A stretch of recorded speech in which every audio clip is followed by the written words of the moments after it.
You need to hear this if you're a basketball fan. Picture this. Abe Lincoln, beard flowing, splitting two defenders with a crossover dribble that'd make Kyrie Irving jealous. We're talking about a sport where the first basket was literally a peach basket nailed to a wall. No, seriously. Back in 1891, James Naismith, a gym teacher at Springfield College in Massachusetts, was tasked with creating a new indoor game for his students. S3. Okay, maybe not. But imagining a historical figure attempting a modern basketball move highlights just how much the game has changed since its humble, and let's be honest, kind of weird, beginnings. It was winter, and they were bouncing off the walls, probably literally. Naismith wanted something that would engage them physically, but be less rough than football. So, he came up with the idea of tossing a soccer ball into peach baskets, and boom, basketball was born. Of course, the game looked vastly different from the high-flying, three-point chucking spectacle we know and love today. Imagine telling LeBron James he couldn't dribble or dunk, or Steph Curry that three-pointers were worth, well, 0 points. Yeah, the founding fathers of basketball had some interesting ideas. We're about to dive deep into the wild west of early basketball rules. Hold on to your hats, folks, because some of this stuff is downright bizarre. Stay tuned as we break down the original rules of basketball and imagine how today's superstars would fare in such a different game. First things first, let's talk about the peach basket situation. I mean, can you imagine the splinters? Naismith nailed these baskets to the lower track of the gym balcony, about 10 feet high. Every time someone scored, which wasn't often, someone had to grab a ladder and retrieve the ball. Talk about a momentum killer. Why peach baskets, you ask? Well, they were readily available, cheap and just the right size. Plus, the 1890s weren't exactly known for their cutting-edge sporting equipment. Now, imagine telling Michael Jordan, "Hey, Mike, no more slam dunks, you gotta finesse that thing into the peach basket." His head might explode. But it wasn't just the equipment that was different. The rules themselves would make even the most mild-mannered coach lose their cool. Early basketball was a far cry from the fast-paced, high-scoring game we see today. It was slower, more methodical, and some might even say, dare I say it, a tad bit boring? Remember that whole no-dribbling thing I mentioned? Buckle up, Buttercup, because it's about to get real.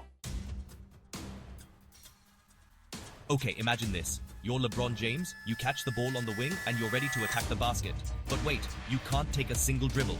That's right, folks. In Naismith's original rules, dribbling was strictly prohibited. Players had to pass the ball to move it down the court. Can you imagine the frustration? The turnovers? The sheer awkwardness of it all? It's safe to say that this one rule change alone completely revolutionized the sport.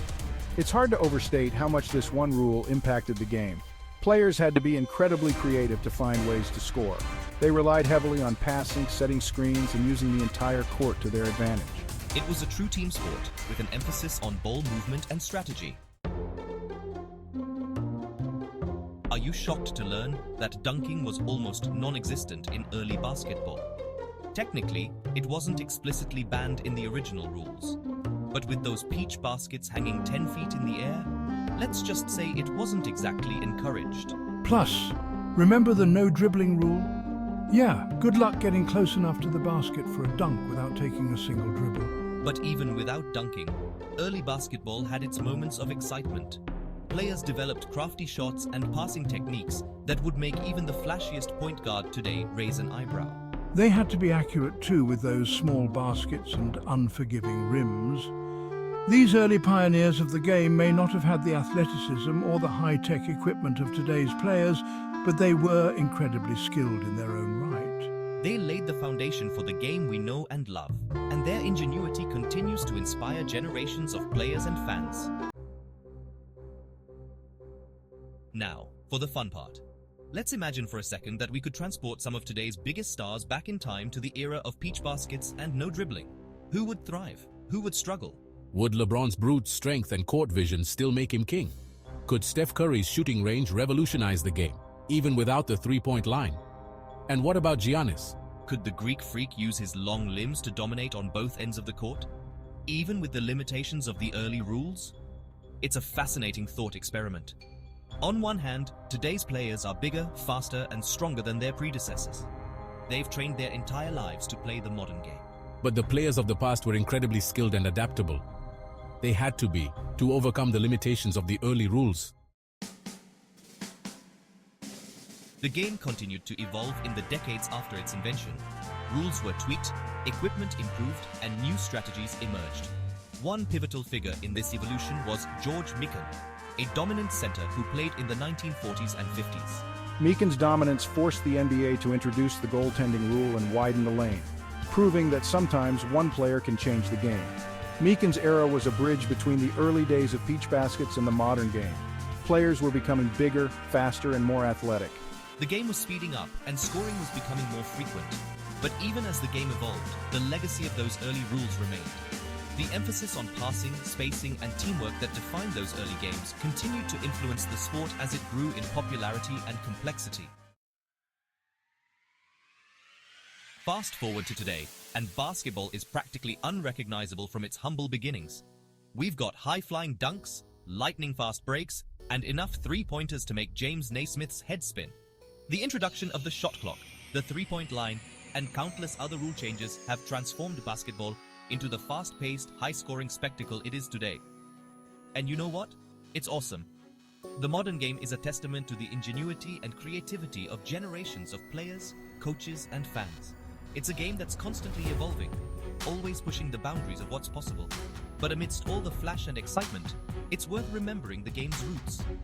Those early pioneers, with their peach baskets and their no-dribbling rules, laid the foundation for everything that basketball has become.